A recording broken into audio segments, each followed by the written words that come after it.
Olá pessoal, professor João Rafael. Olha só, na sequência da postagem, lembra que eu comentei com você sobre lá da pizza?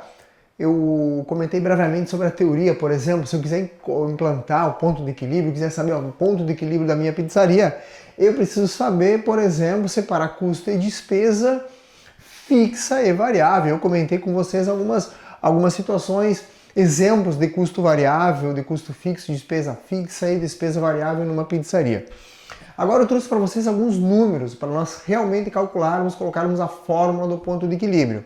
Vamos imaginar que essa pizzaria ela gaste por mês aproximadamente 40 mil reais de insumos.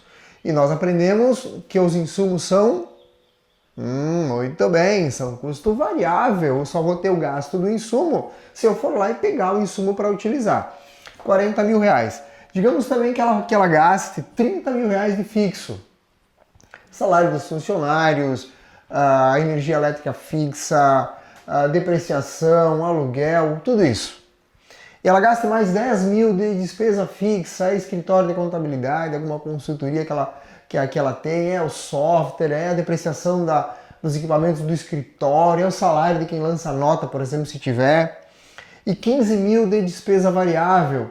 Digamos, lembra que eu comentei no vídeo anterior, quem não assistiu vai lá e dê uma olhada, olha na playlist Contabilidade de Custos que vai ter lá, parte 1 de ponto de equilíbrio em padarias. Eu comentei com vocês que a empresa, digamos, se fosse do Simples Nacional, ela vai ter o gasto se ela tiver venda, se ela emitir faturamento. Ela vai ter venda e tem que pagar o Simples Nacional. Digamos que tem alguém que faça alguma venda para ela, e ela tem que pagar comissão sobre essa venda também. Digamos que nesse caso aqui é 15 mil reais.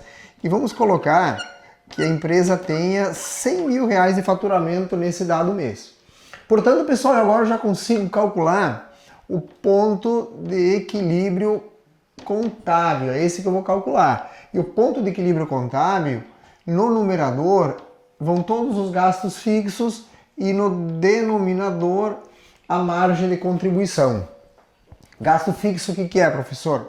Ora, custo fixo e a despesa fixa. Ponto de equilíbrio contábil, então, nós temos aqui 10 mil reais de despesa fixa, mais 30 mil de custo, eu tenho 40 mil reais. Tenho 40 mil reais de gasto fixo, a estrutura fixa da empresa. A margem de contribuição, ela pode ser encontrada em unidade ou em percentual. No ponto de equilíbrio, se eu quiser encontrar o ponto de equilíbrio em unidades, em quantidade, eu tenho que usar a margem de contribuição em unidade. Que também tem lá no YouTube, você vá lá no canal do YouTube e dê uma olhada que se você tem lá análise custo, volume e lucro que também explica. Mas se eu quiser encontrar o ponto de equilíbrio em faturamento, que é o que nós vamos fazer agora, que é em reais, eu preciso da margem de contribuição em porcentagem. Primeiro, como é que eu encontro margem de contribuição? Vou colocar aqui para vocês, ó. Aqui é assim, ó. Margem de contribuição é faturamento menos os gastos variáveis. Faturamento menos gasto variável. Por exemplo, faturamento menos custo variável menos despesa variável. A margem de contribuição está aí para dizer o seguinte, ó. É quanto que contribui, o valor que contribui para pagar a estrutura fixa da empresa e sobrar para ter o lucro. Nesse caso aqui nós temos 100 mil reais de faturamento e nós temos de variável 40 mil mais 15, que é 55 mil. Então 100 mil menos 55 mil é 45 mil reais. Quanto que 45 mil reais representa sobre 100 mil reais? 45%. Na equação ele vem desta forma aqui, 0,45. Neste caso aqui o ponto de equilíbrio contábil em quantidades é 40 mil reais, custo fixo e despesa fixa, 40 mil reais dividido por ponto 45.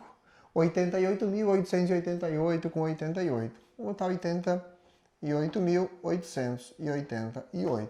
Portanto, nesta configuração, a empresa ela tem que faturar no mínimo 88.888.